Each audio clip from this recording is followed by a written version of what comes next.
Hey everybody, David here, and today I want to do a video talking about some of the, you know, things that the MCU have dropped along the way. There's some of their storylines that they haven't really wrapped up and they just left hanging throughout certain films from the past. I thought it would be a fun little video to do. My brother actually sent me a text one day and say, "Hey, this would be a cool topic to talk about."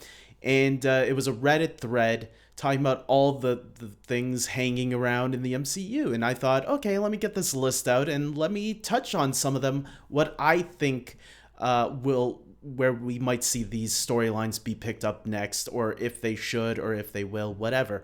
I'll talk about every single one of them. So let's get right into it, starting with the first one, which apparently is Mordo's anti-sorcerer crusade. So at the end of Doctor Strange, Mordo, after he leaves the Doctor Strange and Wong, he goes and kills Benjamin Bratt during the end credit scene, where he says, "I'm going to be rid of all sorcerers." And so we never really got to see that in this new Doctor Strange movie, which would make sense because this movie was already packed enough with stuff as it was.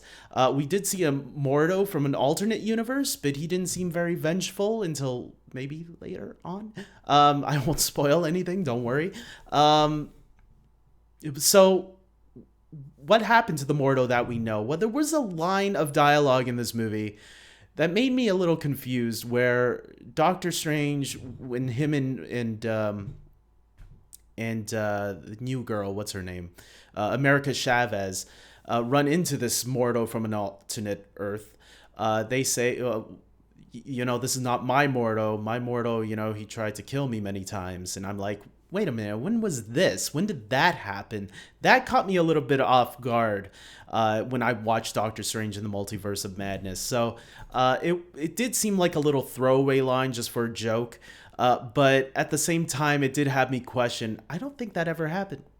The last time we saw Mordo, I mean, you guys didn't even fight yet. So it's like, when did he try to kill you these couple of times? I don't even know. So maybe it's something that he already tried to attempt, but we never got to it. I don't know. I hope that's not the case, and that we might see Mordo again sometime down the line. But if there was any time to throw him in there, it would have been this movie that we just saw, because he's a Doctor Strange character, so it just makes total sense. Moving on to the next one, Sakaar gets the gang back together. So this is in Guardians of the Galaxy Volume 2.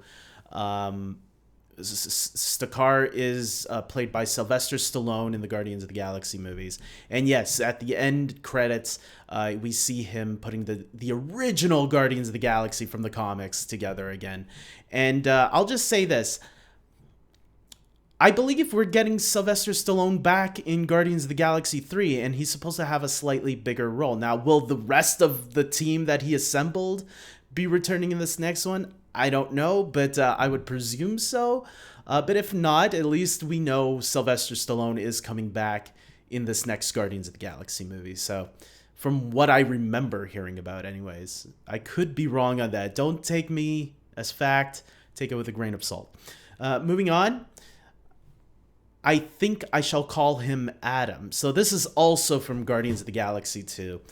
And obviously we know Adam Warlock is going to be in Guardians of the Galaxy 3. I forgot the actor who they got, but he's a really talented actor who's going to be in the movie. He was recently seen in the series Dopesick, which I think in the US it's on Hulu. In Canada it's on Disney+. It's a really great show. It also stars Michael Keaton. It's about the opioid pandemic. It's about the opioid crisis. It's a really good show. If some of you want to get a little educated on the opioid crisis, it's a great show to watch, and the actors are fantastic. Rosario Dawson is also in the show. Great show. This is obviously going to be talked about, shown in Guardians of the Galaxy 3. So not that we're getting that. So let's move on. The next one is Mac Gargan wants revenge. The Scorpion. We saw him briefly in Spider-Man: Homecoming. We thought he was going to be in Far From Home, and when he didn't show up, well, they're definitely going to bring him back for the third Spider-Man movie, which turned out to be No Way Home, and that completely turned it around. And no Scorpion mention whatsoever. We did so now that. Here's a spoiler for Morbius. Now that Michael Keaton is in Morbius's universe, which is the Venomverse, I guess, how is Scorpion going to factor into there now? I have no idea. Sony, you better sign a new deal with Marvel and stick around for a little bit longer, because going on your own, I don't think you're ready yet. I think you still need mom and dad to hold your hands. So let's move on. Nick Fury in space. Obviously, this was another end credit scene from Far From Home. We are going to learn about this very soon. We know that there's a Secret Invasion series with Nick Fury coming that's in the works, and he's also going to be appearing in Captain Marvel 2, which is titled The Marvels. So that we are going to be getting answers to very soon. Next up is the 10 Rings mysterious message. So I'm going to guess this was about the first end credit scene where Wong, Captain Marvel, and Bruce Banner are studying the rings that Shang-Chi had in that movie. And I have no idea where this could show up next. I would guess an Eternals movie or something cosmic, because it has to be something cosmic. Guardians of the Galaxy 2 could be another one, maybe. Thor, Love and Thunder. Anything that has something to do with cosmic, I think that's where we'll learn something new about it. So that's my thoughts on the 10 Rings. Or they could even leave it for a future MCU team-up film, something like the Avengers Endgame or Infinity War or whatever. It could be the next big event film that will take care of that, and this is just laying around. Or maybe they'll even explain a little bit more in Shang-Chi 2. We know that's a movie that's on the way as well, so we'll wait and see about that. Next up is Xyling Takes over the 10 Rings. So Xyling is Shang-Chi's sister. And it did say at the end credits of that last credit scene, it did say the 10 Rings would return. The question is, where will the 10 Rings return? The obvious answer would be Shang-Chi 2, right? We know that's in the works already, so Shang-Chi 2 is a place where we could see that. We also know that there's a series in the works from the director of Shang-Chi and the Legend of the Ten Rings that will be a spin-off from Shang-Chi on Disney+. So it's possible that might have some answers there. Maybe it's a 10 Rings series. Who knows? For me, that's the best answer. I don't know where else you could put the 10 Rings, but we'll see. Moving on to Eros joins the Eternals. Now, again, I think Eros was played by Harry Styles. He is Thanos' half-brother in the comics, and I think it's possible to see him, obviously, in Eternals 2. If Eternals 2 gets made, who knows? If not, I mean, again, it would have to be something cosmic, right? So I would presume something like Guardians of the Galaxy, something that's out there in space, because obviously it's going to have something to do with a rescue mission for the Eternals that were taken away. So it will be interesting to see where they go with the Eternals. Because the Eternals is still up in the air. They haven't announced a sequel yet, unlike Shang-Chi, which did get announced for a sequel. It will be interesting to see where they do decide to continue that storyline of the Eternals. But I would guess something cosmic based. So if not Guardians of the Galaxy 3, which I don't think it will be, because I think Guardians is going to be dealing with their own little thing. But we'll see going forward what other cosmic movies we'll have coming. Next up, Dane Whitman's sword. I think this is pretty easy. I think we're going to see it in the Blade movie. We know there's something with Blade coming. Mahershala Ali is going to be playing Blade. And considering the fact that we heard his voice, it was confirmed by the director, Chloe Zhao, that it was Mahershala Ali's voice as Blade. It's definitely going to be whatever Blade is going to appear in, which many are speculating a Blade movie, but it could also be I think they call them the Midnight Suns in the comics, where a bunch of supernatural characters show up together, teaming up to fight whatever the supernatural threat is, I'm going to guess. So we'll see. Moving on to a symbiote enters the MCU. So this is obviously in the recent Spider-Man No Way Home, where at the end credit scene we see Eddie Brock, who was brought from the Venomverse over to the MCU and then thrown back into the Venomverse because Marvel's like, yeah, we're not playing with Sony's toys. They can play with themselves. But he did leave a slither of the symbiote in the MCU, which means, hey, the MCU can now play with the symbiote. Now, the obvious choice would be Spider-Man, right? A Spider-Man 4. Now, that's if Spider-Man 4 happens to be a thing. I'm hoping that they'll do a Spider-Man 4 with Tom Holland again, but I'm not holding my breath because it all depends on what Sony decides to do. And Sony right now looks like they want to create their own cinematic universe. So hopefully we'll see what happens. I think the symbiote was left there just in case Sony decided to be like, okay, maybe we will stay with Marvel. So we'll have to wait and see on that. Moving on, there is Clia and the Dark Dimension. Now, obviously, this is a more recent thing. Clia is known as the niece of Dormammu. She was played by Charlize Theron at the end credits of Doctor Strange and the Multiverse of Madness. I think I should have confirmed spoilers at the beginning of this video, but whatever. I apologize to those that I ruined their day.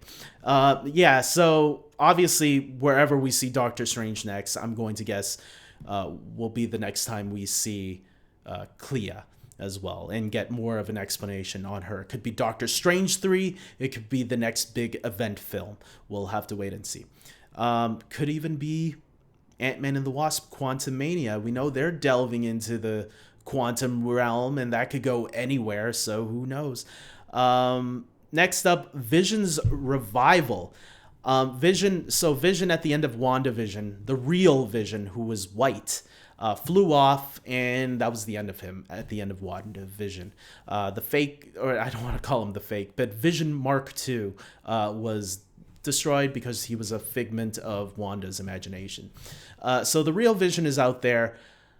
I think Guardians of the Galaxy 3 could be a possibility. James Gunn recently teased that there is an actor in the movie who is unnamed yet, and I want it to be Chris Hemsworth as Thor because I cannot get enough of Thor teaming up with the Guardians. But there's a possibility Vision could be that character as well. Maybe the Guardians stumble onto him and find him, and that's where we see Vision next, because he wasn't in Doctor Strange 2, so where else could he be? I think he's up there in the cosmos somewhere trying to do a little soul searching, so we'll see. Maria Rambeau's new mission. Now, I'm actually not sure what this is referring to.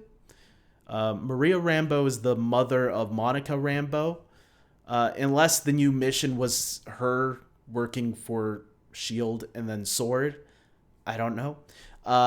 So I'm not even going to... But it could be referenced in the Marvels, so we'll have to wait and see until that movie comes out, I guess. Sharon Carter, the power broker. That's right, because at the end of Falcon and the Winter Soldier, it was revealed that Sharon Carter is the power broker.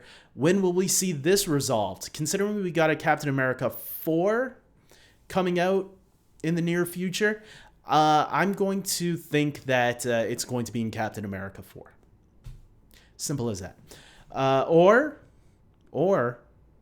Secret Invasion, I mean. Secret Invasion starring Samuel Jackson as Nick Fury, because I really do not want Sharon Carter to be evil. I think that was a stupid decision, and because it didn't make sense with her character at all to me and to a lot of other people. That was one of the biggest complaints about Falcon and the Winter Soldier, was why did she go this way?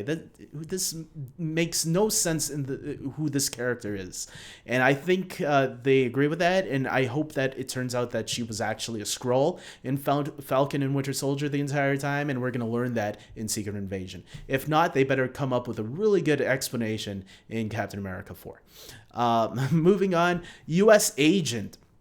Again, I think we're going to see him, John Walker, in the Captain America 4 series. I think that's just the most likely place to put him in. Or it could be also an event film where maybe villains team up and the heroes have to team up to fight this team of villains that I think one of the next things coming up on this list I'll address. Valentina being shady. Valentina is played by Julia Louis-Dreyfus.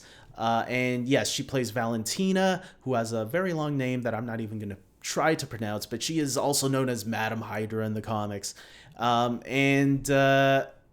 think it's very possible that she is creating a team of her own, and U.S. Agent was one of them. I think, what's her name? Black Widow's sister, Yelena, was supposed to be one of them too, but it looks like she's aware of those tricks.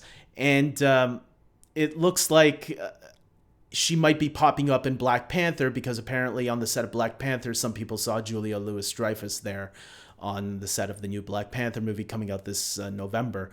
So yeah, I think it's going to be a little process, and considering we know that she's going to show up in Black Panther, I think she's going to pop up in quite a bit of different things.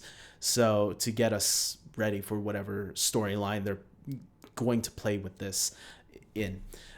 Next up, Loki in a new timeline. Obviously, this is going to be answered in Loki season 2. Some people believe that Thor 4 could be another one. I think Loki is supposed to come out before Ant-Man 3. So we'll see how that interloops. We know that King the Conqueror is obviously going to be in Ant-Man 3. But I think we'll see Jonathan Majors as Kang in Loki season 2 as well. Next up, we got Jake enters the chat. So Jake is the third personality from Moon Knight. If you've seen Moon Knight, you know what I'm talking about. And we saw him only at the end credit scene. So what does that mean for his future? Will we get to see something with Jake? I do think Moon Knight could be included in the Blade movie, along with Kit Harington, who's playing the Black Knight. I think he'll be part of this supernatural team that Blade might be putting together. So we'll see. I think he can fit easily in that type of movie. Some people have also suggested Thor 4 because, the gods angle. We have the Norse gods and the Egyptian gods, or the Greek gods. So it makes sense that the Egyptian gods might have some sort of tie-in to that as well. But will Moon Knight? I don't know. I think there's a better chance of him appearing in a Blade movie. So, and then you can explain the third personality very quickly in there. Finally, curing Ghost. So at the end of Ant-Man and the Wasp, Ghost was the villain of that movie, and she made a deal with them that they would help her get a cure, and obviously everyone disappeared, and we don't know if she got that cure or not. We don't even know if she disappeared or not. I have a feeling this is going to be a storyline that they're just going to ignore. Nah, she was cured off screen. Don't worry about it. I think that's how they're not even going to mention it, and we're just going to have to presume that she was cleared, and everyone lived happily ever after. Finally, let's get to the last one here. Samuel Stearns from The Incredible Hulk at the end got blood. Bruce Banner's blood dropped on his head, and his head started growing. In the comics, he becomes a villain known as the Leader. And I'm going to say that I think there is a very big chance that we could see this guy come back again. And I'm going to tell you why. Starting in Civil War, we got the return of Ross, played by the late William Hurt, who just passed away earlier this year. So that's number one. Then we also got, that was back in 2016 that Ross returned, by the way, in Captain America Civil War. And then we just got recently the return of the Abomination, who showed up in a cameo in Shang-Chi and the Legend of the Ten Rings, and will be showing up again in the She-Hulk series. So I think it's pretty fair to say that we are getting close to seeing maybe Samuel Stearns return as the leader and learning that he's been hiding in the shadows this entire time. Don't be surprised if he even shows up in the She-Hulk series itself, maybe even for a little cameo. Maybe he turns out to be the real villain at the end of the movie. Who knows? And I think Tim Blake Nelson, who played the leader, or Samuel Stearns, has been open to returning. So I think it's very possible we could see him again. And I'm still rooting for Betty Ross to return. Liv Tyler, come on. We want to see that closure with Bruce Banner. If Bruce Banner decides to retire, it's got to be with his true love, Betty Ross. So with that being said, guys, those are the open-ended Marvel stuff that I think where we could see them in the future.